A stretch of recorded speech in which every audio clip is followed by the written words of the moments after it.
All right, everyone, welcome back. Today, we're going to be taking a deep dive into a topic that's super important and I think really relevant to all of us, no matter where we are in our careers. So we're talking allyship, specifically how to be better allies to LGBTQ plus colleagues in the workplace. And we're going to be drawing on some really insightful stuff from Mertcan Uzen의, the head of culture and community at Blinkist. He's got this fantastic article. The title's in Korean, so I won't try to pronounce it. But it basically translates to Workplace LGBTQ plus colleague support measures. And he outlines 10 actions for building a truly inclusive workplace. And this is important here. It's not just about... It's all year long. Absolutely. And it makes a difference day in and day out. So just to give you a little taste of what we're going to be digging into. Uzen really emphasizes the importance of individual accountability, the impact of employee resource groups, or ERGs, and, this is a big one, going beyond just policies to actually change the workplace culture. You know, that's what really stood out to me about Uzen's approach. You know, he doesn't just scratch the surface. He really digs deep into like the nitty-gritty of changing workplace culture. And he starts with each individual, each person taking responsibility. See, that's interesting because I think a lot of times, you know, we sort of fall into this trap of thinking, oh, the company has a diversity policy, so we're good. Right. But Uzen's saying it's more than that. It starts with us. Exactly. It starts with each one of us. And it begins with education. So that's actually action 1. Educate yourself. Educate yourself. Okay. Sounds simple enough on the surface. But I have a feeling there's more to it than just reading a couple articles or something. There is. It's about understanding like the deeper issues, like the nuances of LGBTQ plus issues, you know? Terminology, the history, even the legal landscape in different places. And think about it this way. When you take the initiative to educate yourself, what are you showing your colleagues? You're showing that you care, right? You're showing that you respect their experiences and you're not expecting them to like constantly be explaining things to you. That's a really good point. It takes the burden off of them to be the educators. Exactly. It's like you're meeting them halfway. I bet it also helps you become a more effective ally overall. Oh, absolutely.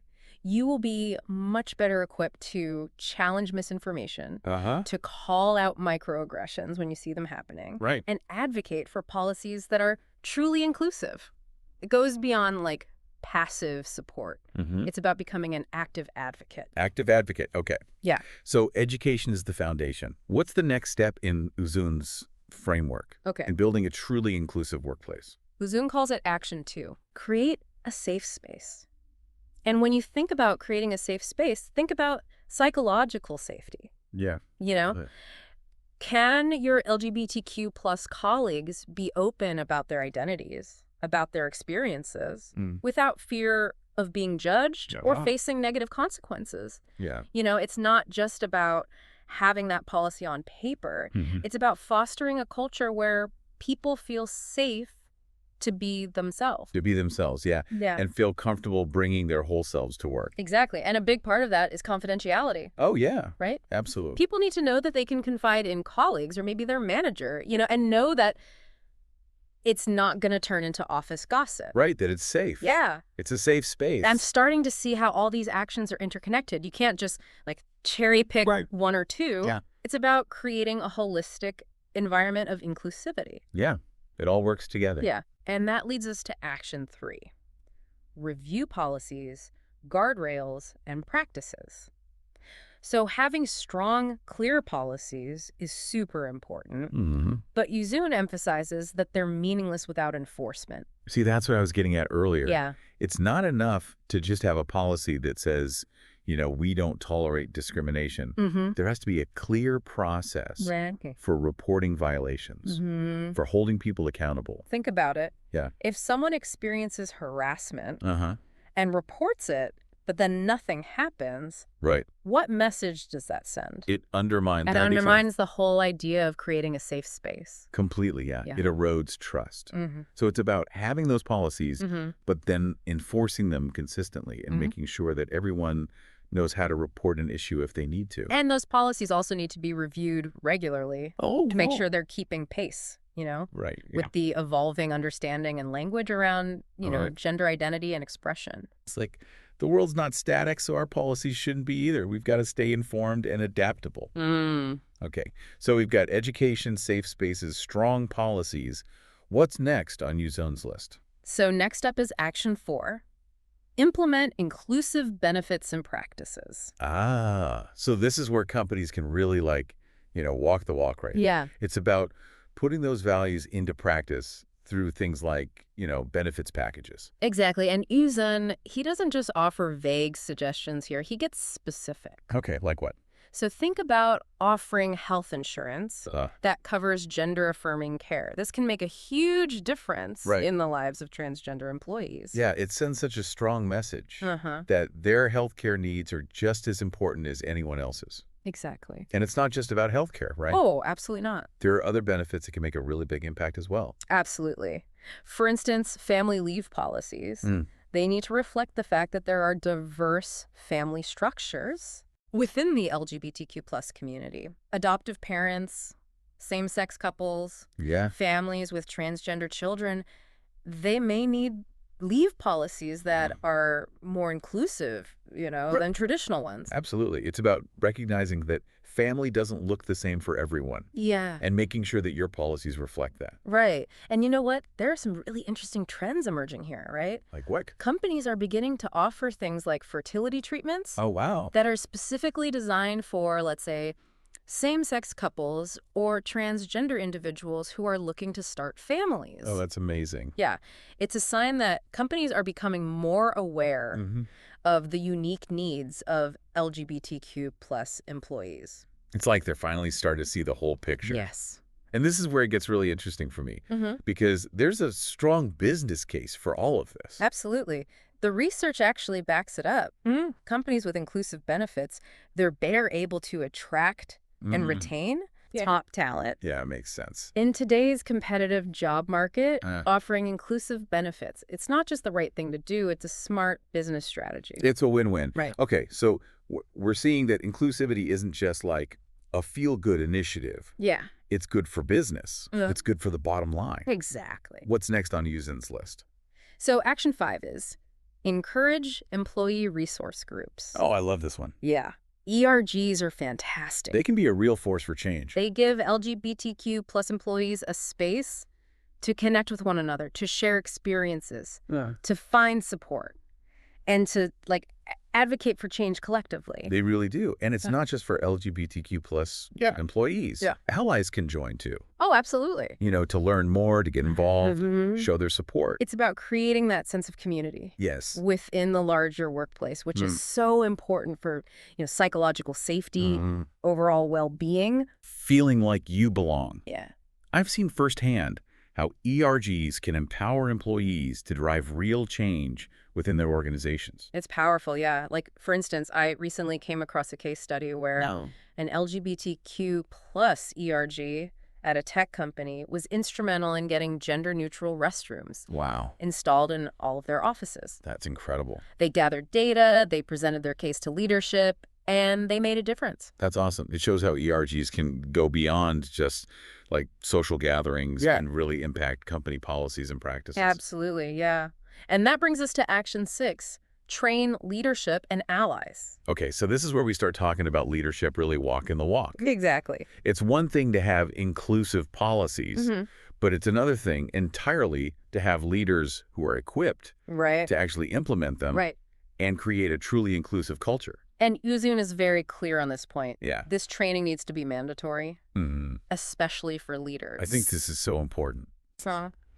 Because even the most well-intentioned leader, might have unconscious biases or blind spots when it comes to LGBTQ+ issues. Exactly. Training can help to bring those to light and give them concrete tools to be better allies. Absolutely. Leaders set the tone for the whole organization. If they're not well-versed in these issues and how to create an inclusive environment, it's going to impact everyone. It's a trickle-down effect. Yeah. And let's be honest, the lived experiences of LGBTQ plus folks Yeah, might be very different from someone who hasn't personally faced those kinds of challenges, right? of course. Yeah. Training can help to bridge that gap, Uh-huh. create a deeper level Yeah. of understanding and empathy. Especially for leaders who may not have had a lot of exposure to these issues. Mhm. Training can be eye-opening. Yeah. It can help them understand the nuances of LGBTQ plus identities, the Mhm. challenges people face, and the importance of creating that workplace where everyone feels safe and respected. It's about going beyond, like, theoretical knowledge Mm-hmm. and really understanding the human impact of these issues. Absolutely. It's about empathy. Yeah. And that leads perfectly into Action 7. Yeah. Promote LGBTQ plus representation. Yeah. This is where we start talking about who's at the table. Yes. Right. Yes. Who's making the decisions? Yes. Who's in those positions of power and influence within a company? Yeah. Because representation matters. Oh, it matters so much. You know, seeing someone like you in a leadership role can be incredibly inspiring and motivating. Yeah. It breaks down barriers, challenges stereotypes, shows that, career advancement is possible for everyone, regardless of their sexual orientation or gender identity. It really does. And it's not just about, like, the optics. Yeah.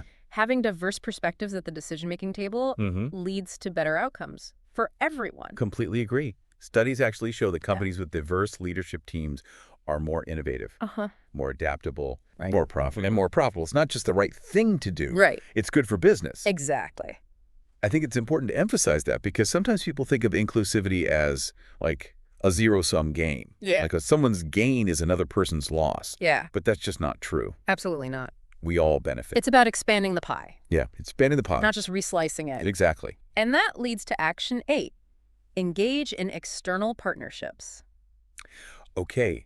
This is where companies start looking beyond their own walls and really engaging with the wider LGBTQ plus community. Exactly. Uzen suggests things like collaborating with LGBTQ plus organizations, participating in pride events, sponsoring community initiatives. And I would take it a step further. Oh, yeah. I think companies should also consider making, monetary donations to LGBTQ plus organizations that are doing important work.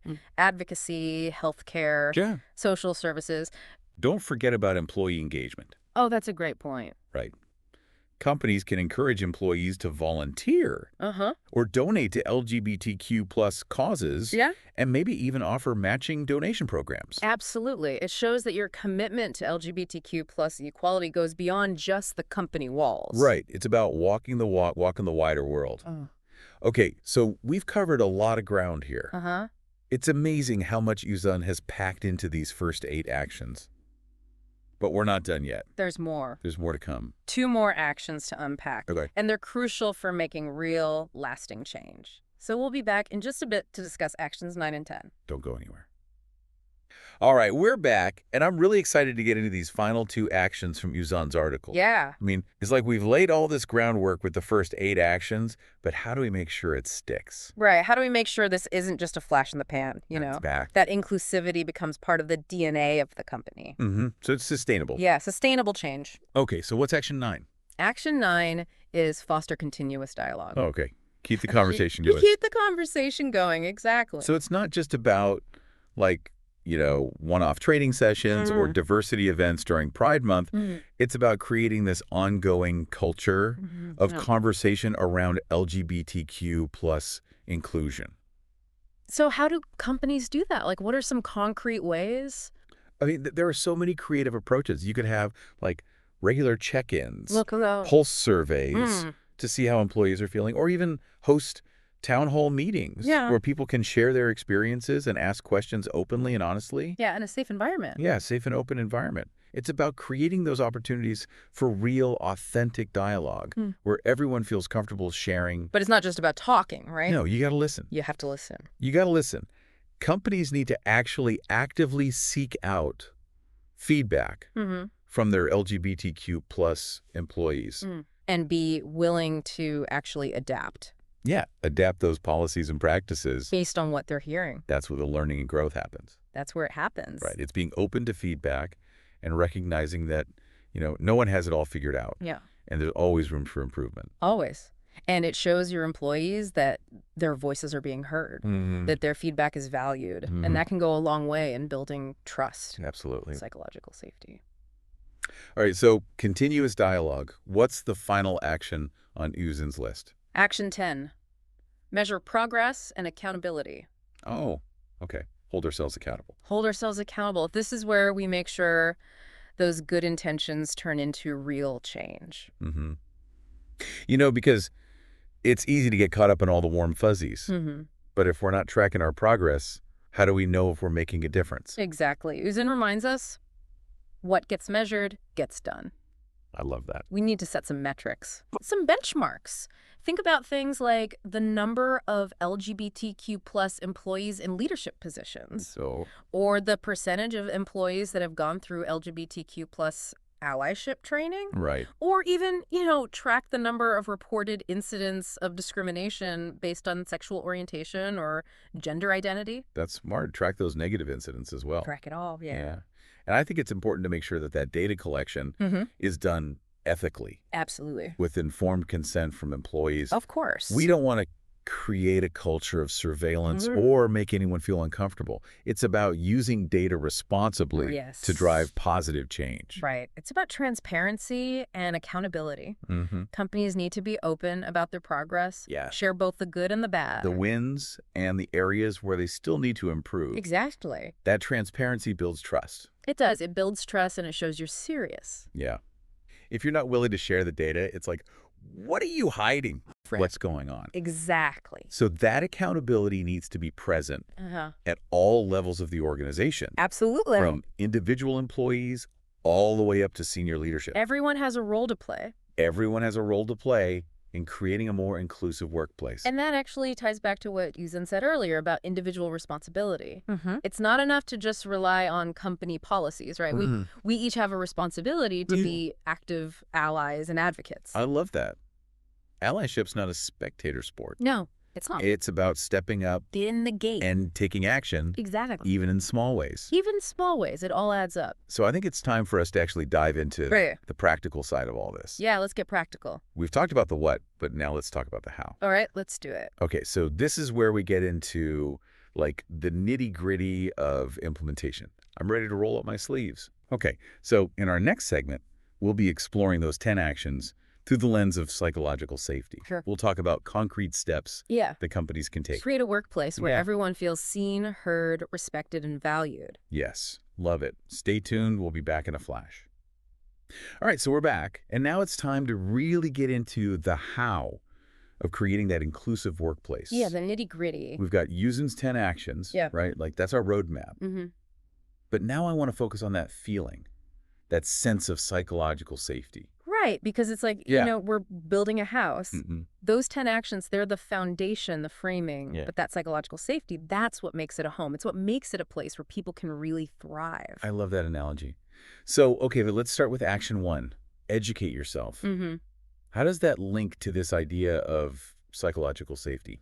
Okay, so put yourself in the shoes of an LGBTQ plus employee. When your colleagues are taking the time to learn, what's that saying to you? That they care. It's saying, I respect your experiences enough to educate myself instead of putting that burden on you. So it's not just about the knowledge. It's about what that effort communicates. It's about what it communicates, yeah. It builds that trust, shows that you're not just going through the motions, and it sets the stage for those open, honest conversations that are so important for creating a safe space. Which leads us right into action 2, create a safe space. Right. But how do we actually do that? How do we go beyond just saying the words and actually foster that feeling? I think leadership is so crucial here. Okay. It's about walking the walk, When leaders are willing to be open about their own learning process, their own vulnerabilities, even it gives other people permission to do the same. It creates that space for vulnerability. Yes. So it's not about having all the answers. It's about showing that you're genuinely committed to creating a better environment. It's about that commitment, Yeah. And that ties into action 3, right? Those strong policies, that enforcement. Right, because knowing that there are consequences for harmful behavior, that creates that sense of security. It's what's that saying? Sunlight is the best disinfectant. Yes. being transparent about how those issues are handled really builds trust. It does. Okay, so now let's talk about action 4, inclusive benefits and practices. Right. This is where things get really tangible, really concrete. Right, because think about it. If your company's healthcare plan doesn't cover your needs, or the parental leave policy makes assumptions about your family structure, what message is that sending? That I don't belong. Yeah, that you don't fully belong. Yeah. That you have to explain yourself, constantly justify your needs. It's exhausting. It is. Inclusive benefits remove that burden. Allow people to focus on their work, knowing that their company has their back. Supports their whole selves. Yeah. Okay, and what about ERGs, those employee resource groups? Yeah. Action 5. ERGs are so important, right? They're like a built-in support system within the company. Yeah. A space for LGBTQ plus employees to connect, share experiences, know they're not alone. And for allies, it's an opportunity to learn, show their support, amplify those voices. Exactly. It's about building that sense of community, which is so essential for that psychological safety. So important. Okay, let's talk about action 6 and 7. Okay. Training leadership and promoting LGBTQ plus representation. These really go hand in hand, don't they? They do. Because when you have leaders who are really well-versed in LGBTQ plus inclusion, and you have those visible role models at all levels of the company, it sends such a powerful message about belonging. It shows that your career isn't limited because of your identity, that you can be yourself, your authentic self. And still succeed, even reach those leadership roles. Yeah, those are the kinds of signals that really shape a workplace culture. Absolutely. All right, so actions 8 and 9, engaging in external partnerships and fostering continuous dialogue. Okay. These are about expanding that sense of belonging beyond just the company itself. Right, so supporting LGBTQ plus organizations, that shows your commitment goes beyond just, profits. And that continuous dialogue, that's crucial for staying relevant. Responsive. It's about being humble, right? Yeah. Recognizing that we're all still learning. Always learning. And being open to that feedback and making adjustments shows you're really invested. Exactly. All right, and finally, action 10, measure progress and accountability. This is where we hold ourselves accountable. Make sure those good intentions actually turn into real measurable change. And we're transparent about those results. Absolutely. Right. Sharing the successes, but also the areas where we need to do better. It's about showing that inclusivity is a journey, not a destination. It's ongoing. Always evolving. So when we think about all of this in terms of psychological safety, it's about creating a work environment where people feel safe to be themselves, safe to share their ideas, to take risks, knowing that they're going to be supported and respected for who they are. Where they can bring their whole selves to work without fear of judgment or repercussions. Exactly. Where they know they have allies, that they have resources, that their company truly values what they bring to the table. It's about belonging. Belonging. And I think the key takeaway here is that creating this kind of inclusive workplace, it's not a one-time project. No. It's a commitment. It's a process. It's an ongoing process of learning, growing, adapting. Yeah, but the rewards, they're huge. They're measurable. When we create a workplace where everyone can thrive, we're unlocking so much potential. So much. You're creating something truly amazing. So, as we wrap up this deep dive, we want to leave you with one final thought. Okay.